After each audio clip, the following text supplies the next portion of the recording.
Kung kayo mag-aasawa, isa sa titingnan ninyo ay kung mabuti ba siyang anak.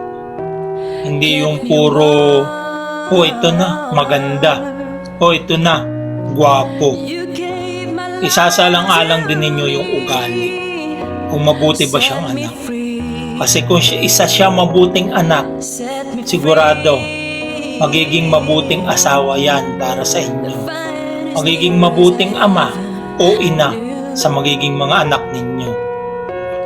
At kung hindi ay mabuting anak at isang suwail na anak, palasagot, walang respeto sa magulang, nakakasiguro ka ba? Nare-respetuhin ka niyan. Yun nga sariling magulang niya, hindi niya nire-respeto. Ikaw pa kaya na hindi niya kaano-ano? Kaya isa lang alang din natin yung ugali ng isang tao bago tayo mag-aasawa. Hindi yung puro puso ang pinairal. Minsan samahan din natin ng utak.